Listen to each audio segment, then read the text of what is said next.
you want to be when you grow up? A skin doctor. I want to be a veterinarian. I want to be a paleontologist. What's that? A paleontologist. A clinic, like for pets. Oh, like a veterinarian? You guys know what you want to be when you grow up? No. Right now, I'd like to do like manga when I grow up, or like become a manga tutor. I want to be a professional soccer player when I grow up. I thought this was a really well done documentary piece that was based around the educational system and sort of the racial dynamics in this country that are maintained by educational systems, not just in not teaching correct types of history or having a skewed version of history, but having a sort of split curriculum depending on where you live, as well as having sort of split resources in terms of what types of information, technology, access to teachers, or budgets that are different in separate communities as compared to predominantly white communities. It's focused in Chicago, but I felt like the issues on display are very indicative of educational dynamics across America in general. And I felt like this piece had a very grounded and human construct to explain this concept using a lot of regular people with natural stories that really happened to them. There was a woman with an incident that happened at a beach, I believe, when she was attacked by some rocks.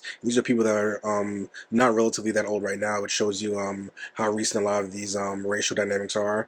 And they created a connection between sort of the past and modern policing and modern societal structures today that still sort of connect to how this country was built and sort of the slave labor and the oppression that came into creating this particular societal dynamic. So I felt like this piece was really great at not just covering those dynamics and giving a voice to certain people, but trying to create a basis for change and for a plan for a way forward to approach this dynamic in a way that doesn't repeat what happened in the past. So in general, I thought this was a very well done and educational piece. The thought process of Black history education in schools and how you see these kids, going through and not knowing who people are, and the certain people who were glorified, Martin Luther King, Barack Obama, who we know, but then all these other figures who are these names that we can't place exactly what they do, and even though they've had this crucial aspect to American history.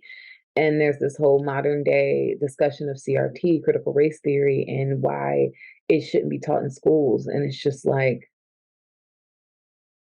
for me, where I disagree is you don't want the race theory taught in schools because you don't want students focusing on the idea of slavery, but you also don't do any Black history teaching in schools either.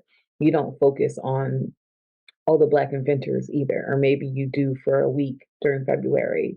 So it just seems like you want to wipe away the injustices, and you also want to wipe away the contributions. It's an importance of never forgetting the history. I loved how it was compared to how in Judaism, it's always never forget the Holocaust, never forget the Holocaust.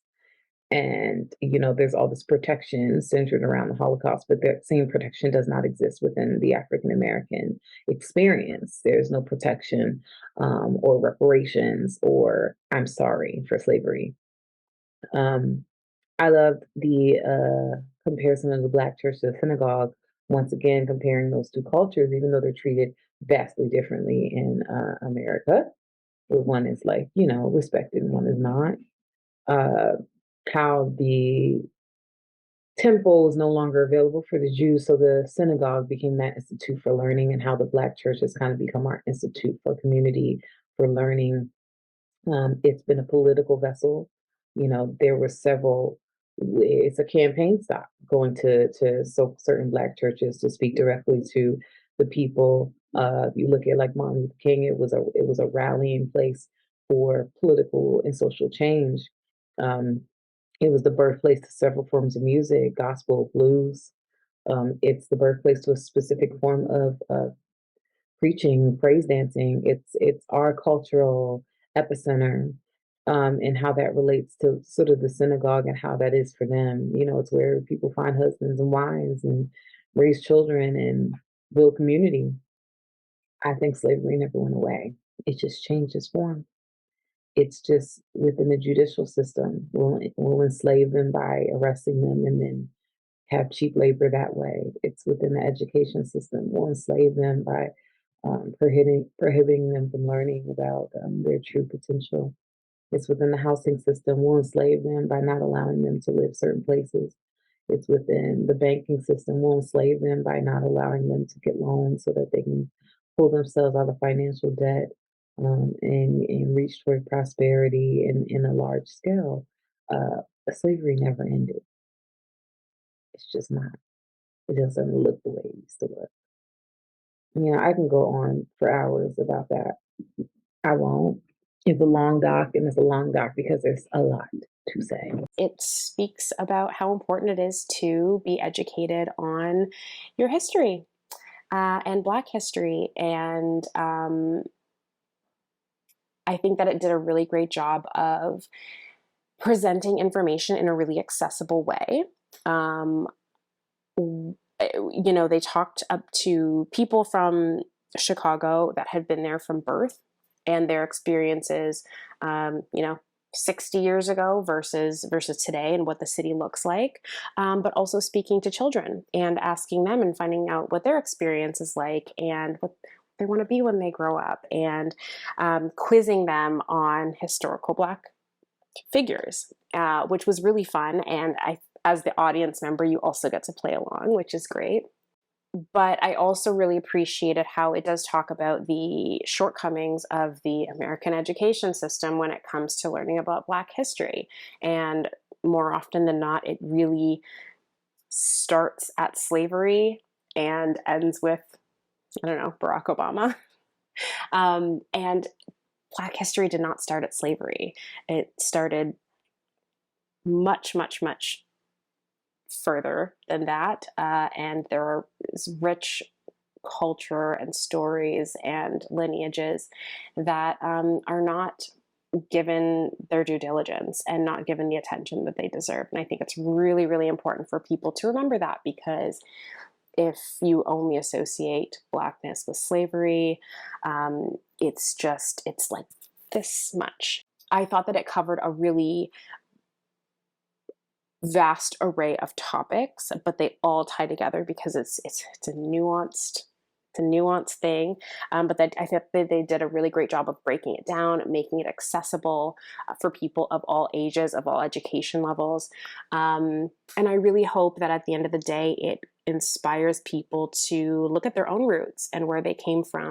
Black history is very important, but I feel like the message here was more in specific the apathy when it comes to Black history, the apathy when it comes to the topic of race, where I feel the argument was made that because we are no longer shackled, that the problem does not exist, when in reality the problem has gotten worse under a different name. I currently work in the school field right now, so it definitely spoke to me when they were talking about how back in the day you had social workers for each grade and at a minimum 3 nurses, whereas now you have 1 social worker for the entire school and a nurse if you're lucky, which is true. Like, in the public school setting, that's what you have to deal with. And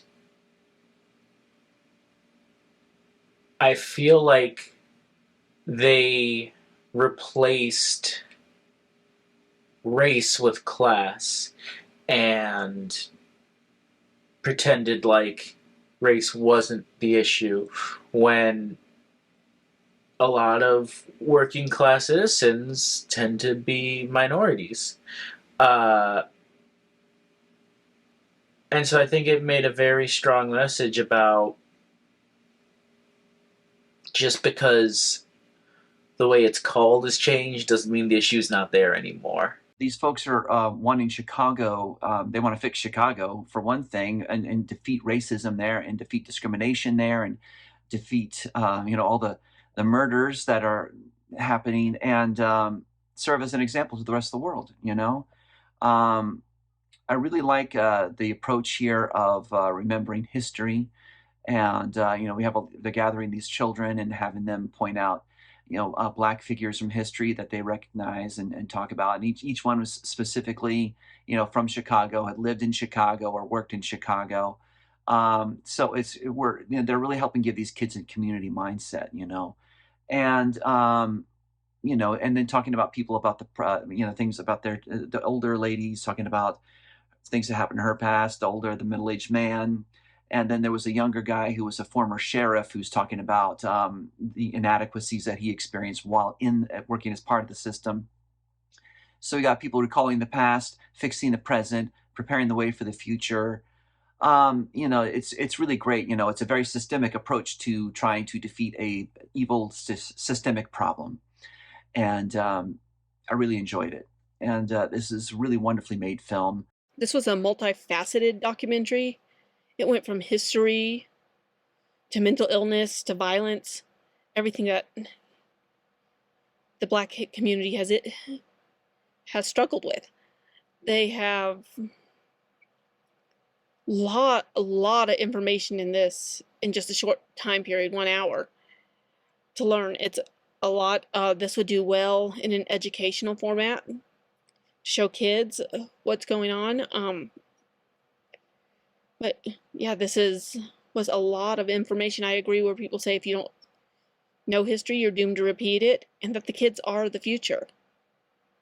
That they know better. They know how to fight.